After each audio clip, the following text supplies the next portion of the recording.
White. And it is Japet Aguilar jumping it up against balik-batang pair na si Yusuf Taha.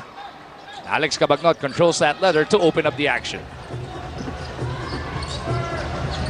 Should be interesting to see dito pa lang sa simula, no, how both teams will get themselves started. Ito nga GlobalPort looking to build on that lone win they picked up back in the Commissioner's Cup. Barangay Ginebra naman will be running that new system as a turnover is committed at the onset of the action.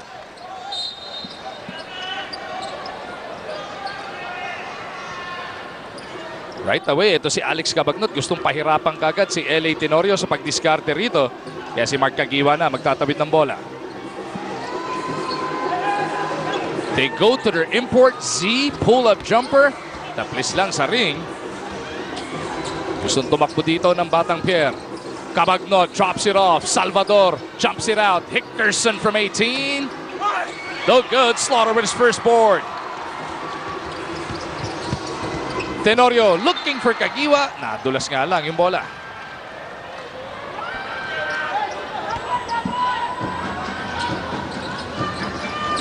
GlobalPort, one of those teams that likes to bring in tested imports. Remember, in the last conference, they also brought in a balik import, which was Brock.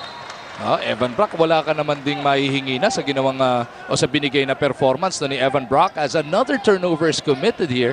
May konting gigil ba sa Batang Pierre? You'd think both teams really with something to prove. Sabi mo nga, GlobalPort did not really have a good conference last year. Only came up with that victory on the opposing side. Barangay Ginebra, 1 game away from the championship, and then all of a sudden in the next conference, eliminated very early. Slaughter using his footwork. The floater couldn't bounce in. Mason underneath is fouled. Very early on, you can see Z Mason is one of those guys that will battle inside and is willing to get rebounds. Alala natin, isa sa mga problema ng Barangay Ginebra nung huling konferensya, and even in the one before that, rebounding. Even though they have a lot of big guys, those big guys sometimes do not get as much rebounds as they need. May gitsat kalating minuto na lumilipas dito sa loob ng Big Dome. Wala pang nakakabutas. Mason dun sa loob, the fadeaway. That's good. Sabi mo, Jason, katawanan. Dating football player din itong si Z Mason. He used to play tight end. Kaya alam mong kung rat-ratan lang o bakbakan lang o palakasan ng katawan, hindi aatras to. And you know, those tight ends, they're complete athletes because they can run and also has enough strength to protect the quarterback. As Hickerson finds himself rejected, Tenorio over to Mason on the run.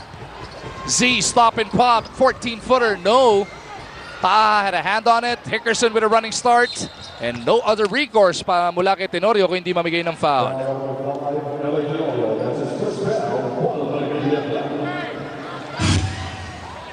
Ito yung huli kanina, no? Nakuyog ng dalawa. It was Slaughter who got a hand on that one. As GlobalPort is once again on the attack. Cabagnot in the lane, scoops it up and out. Taha miss. Mason for the board. Pierre uniform came in that very last game kung saan nanalo na nga sila. Slaughter misses. Taha board. Hickerson in the front court, pero ang bilis din ang depensa ng Barangay Ginebra. Salvador on the secondary ties the game at 2. Now, and if you have that outside shot as a big man, that's the way you can make it difficult for Greg Slaughter by pulling him out of the shaded lane. Look at that backdoor cut by Mark Cagiwa. Beautiful pass from Slaughter. Salva off 1 foot. Mananatili yung possession dito sa GlobalPort.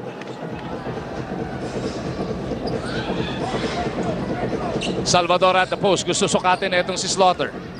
Belated happy birthday nga pala dito kay Greg Zilla as Salvador misses on that hook. Ball will go over to Barangay Ginebra. Nice play right here. Greg Slaughter realizing that Hickerson is caught napping defensively. Nice pass to get it to Mark Cagiwa. Aguilar over to Tenorio. Pupunta sila dun kay Mason. Mason momentarily open and he makes him pay. Already a number of shots para kay Z Mason. That's his 4th attempt. Has made 2 so far. Very offensive-minded to start the game. Cabagnot against Tenorio. One of the better matchups we've witnessed through the years dito sa inyong Philippine Basketball Association. Hickerson ayaw gamitin yung pick ni Salvador and is fouled by Japet.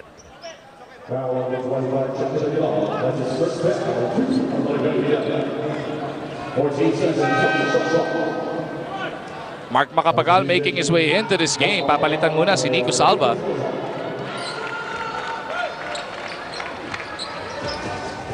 Better floor spacer as he is a dead shot from the outside. Cabagnot with a pull-up. That's good. First basket of the game para dito kay Alex.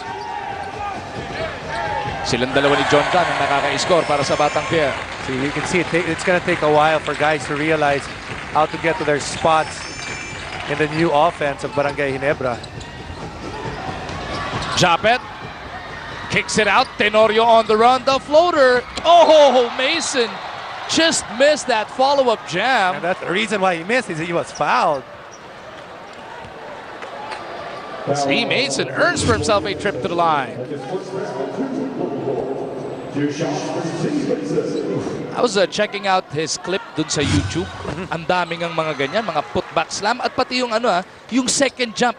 Napakalaking bagay para dito kay Z Mason based on what I've seen do sa kanyang highlights. Erica, ano ang balita? Ito nga ang unang international league na sinalihan itong import ng Ginebra na si Z Mason. This business management and communication grad from University of Tennessee is all about energy and defensive presence but can also be a go-to guy according to Coach Jeff. Reliable in offensive rebounding, post-up plays, and can run the floor if necessary. Aware of the recent history and fan base of Ginebra, he is detached from the drama and just focused to deliver the job at hand to help the franchise in its campaign. Balik sa inyo. Mason locates Japet for that baseline jumper. And he's been involved in 8 of the 10 points of Barangay Ginebra, either scoring it himself or giving out the assist. Kaya binabanggit na ito ni Erica, he can give a little bit of everything as Cabagnot misses, pero John Dunn keeps it on that side of the floor. Hickerson in the lane. Wala. Hickerson pa rin. Huli ni Mason. Tenorio to Japet.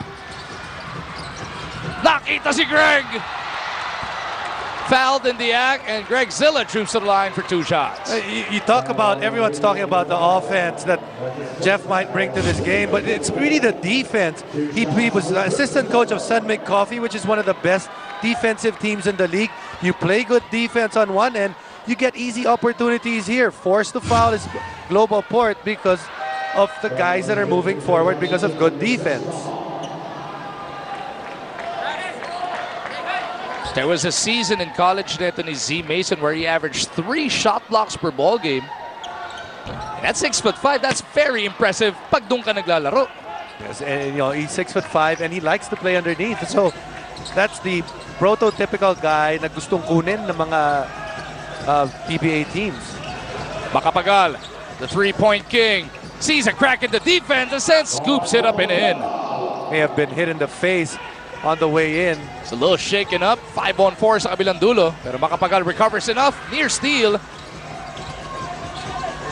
LA over to Slaughter. Surveys that floor. Greg kicks it over.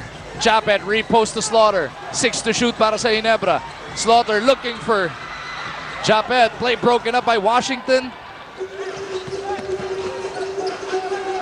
Macapagal couldn't pull the trigger. Macapagal recovers that one. This time lets it fly. Japet for the board.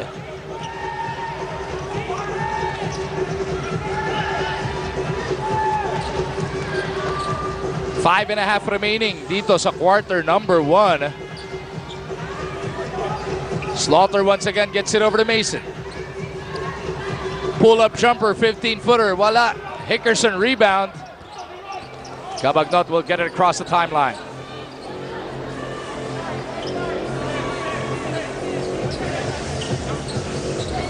Tenorio trying to keep in step with Alex. Hickerson may tangan, Japet right in front of him. Washington slides off the pick. Oh, missed it. Hey, Washington wide open the corner. 2 to shoot. Hickerson bails him out. May have gotten away with a travel, but you see that he wanted that basket and he got that basket. 10-8 ang nasa ating talaan Barangay Ginebra. Bumaba na sa dalawa ang kanilang kalamangan with 4:53 remaining in this opening frame. Magbabalik po kami.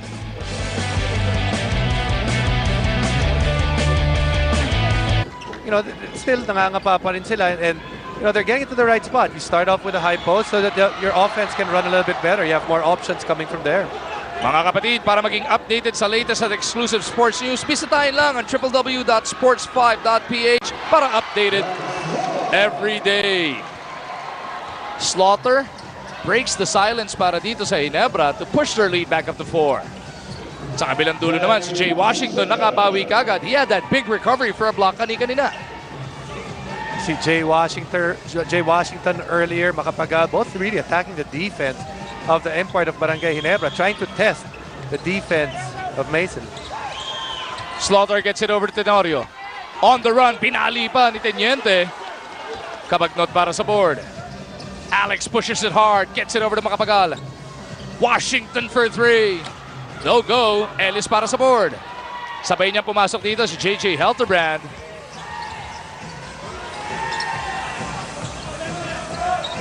Tayo na nga, no? Binagsak na ulit do sa anchor ng triangle kay Greg Slaughter. Ellis has John Dunn switching out. Hickerson has a hand on it. Ellis looking for Mason. Play broken up by Salvador. 2-on-1. Makapagal to Hickerson on the move. Niluwa pa ng ring. Hickerson sa loob. Will troop to the line for 2. It's been pretty difficult para kay Leroy Hickerson. 1 out of 6 so far, but you can see that every time he goes to the paint, ang dami kasing sumasabay sa kanya defensively on the side of Barangay Ginebra. Erika, ano balita? Bago pa man din makapagbigay ng instruction si Coach Pido, nagsalita si Leroy na natamaan daw ang mukha niya pero hindi tinawagan. Sabi ni Coach Pido, I know. Sagot naman ni Leroy, say something about it, Coach. Sagot naman ni Coach Pido, stop complaining and play hard. That's how it is. Tumangulang after si Leroy. Balik sa inyo. You gotta keep your head in the game. If you're gonna think about the referees, then you're gonna be in trouble. Makapagal, Mintis. Rebound Mason, pero Kabagnot is there to pick it off. Hickerson is fouled. Pumasok during that last timeout, si Major Payne, Eric Menk. Almost all of the guys already replaced on the side of GlobalPort except for their import and Alex Kabagnot.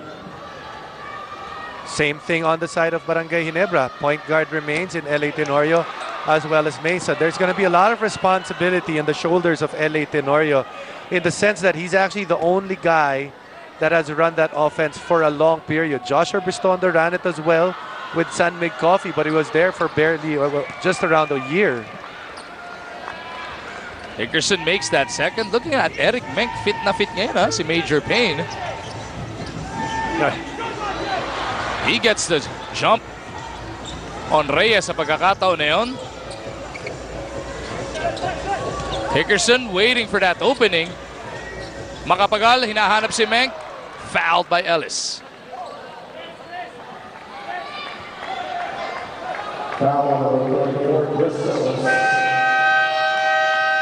Ang kampanya ng Ginebra at GlobalPort. Silipin muna natin ano ba ang pinanggalingan nila back in the Commissioner's Cup. Yan nga po, ang GlobalPort finished dead last. Lost 8 straight before winning their final assignment. Di na sila umabot sa quarterfinals. Ito naman Barangay Ginebra, struggling at the bottom. Umabot naman sila hanggang number 8 before getting knocked out by the tropang Texters. Makapagal, pull up, long 2. 2 shots ang parating para sa kanya.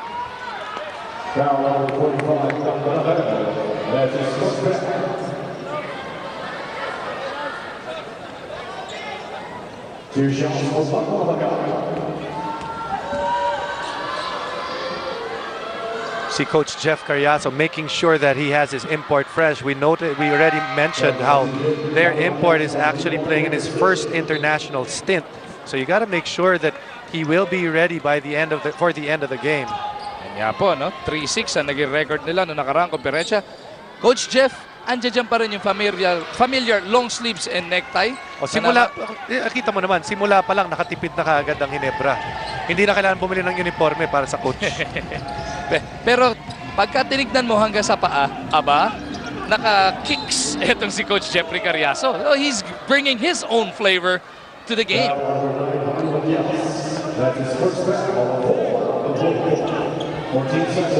Tabla ang ating labanan, 12 apiece. Just over 2 minutes remaining in this opening frame. Mac Barakel, pinasok na ni Coach Carriazo. Tenorio on that baseline, kicks it over. Helterbrand had to work for it. Shot clock is running down. Naputo ka na.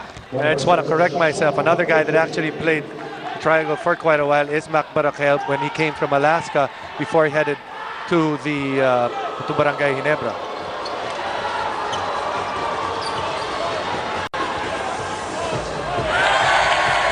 Washington asking for it. Gustong atakin itong si Mac Barakel. J-Wash spinning baseline. The fadeaway is no good. It's good defense on the part of Barakel. Helterbrand snakes it over papunta kay Barakel. Matias all over Mac. They get it over to Reyes. JR spinning against Menk, running into Matias. Ellis dives out of bounds with that leather.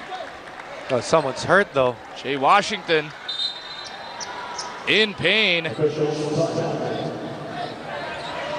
We take another look at that sequence.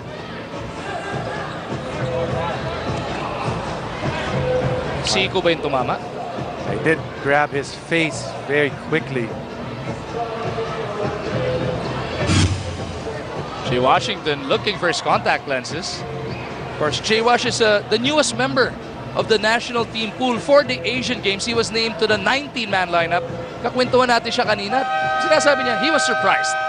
First and foremost, he was surprised that he was invited to be part of the pool. Pero right now, he is honored, very excited to start training with the team and just to see where it takes him on this next stage of his career. If you look at the tools of Jay Washington, it's there. Guys is over 6'5", 6'6" can shoot from the outside, has a decent inside game.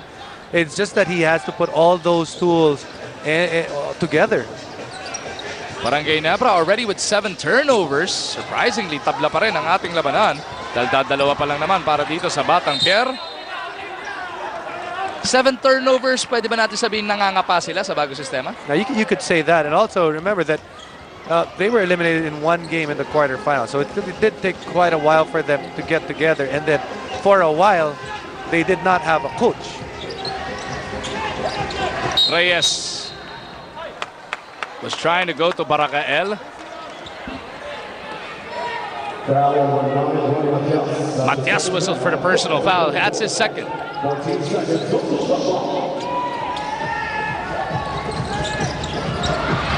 Barakel lost it.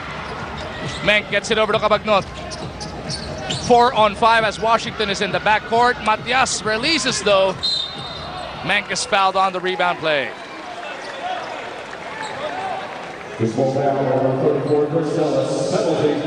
Third personal foul whistled on Chris Ellis. Ilang minuto pa lang siya naglalaro rito. Never really had a chance to get his game going because of the personal fouls. Witness the world's brightest young stars compete in 28 Olympic sports. Nanjing Youth Olympic Games coming this August. Dito lang sa TV5.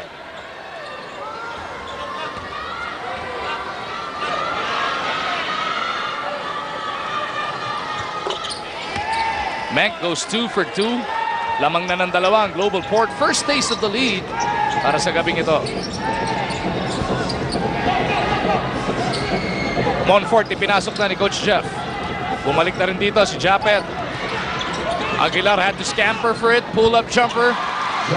Aguilar delivers those 2 points. Second jumper already on the part of Japet Aguilar. Third deadlock of the contest. Cabagnot remains on the floor. Has Monfort to contend with. Cabagnot takes it all the way to the hole. Washington underneath. Put back. Niluwa pa yun. On that rebound play, merong foul. Very animated. Huh? Very animated. He had to get out of the way.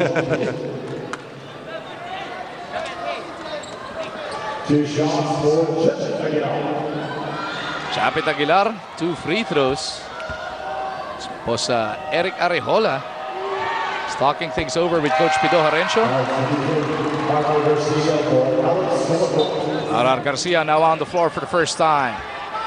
Must be noted na si Terence Romeo hindi pa rin daw makakalaro para sa gabing ito. Still in street clothes? Let's see, with street clothes, yes. As well as Kelly Nabong all the way at the end of that bench.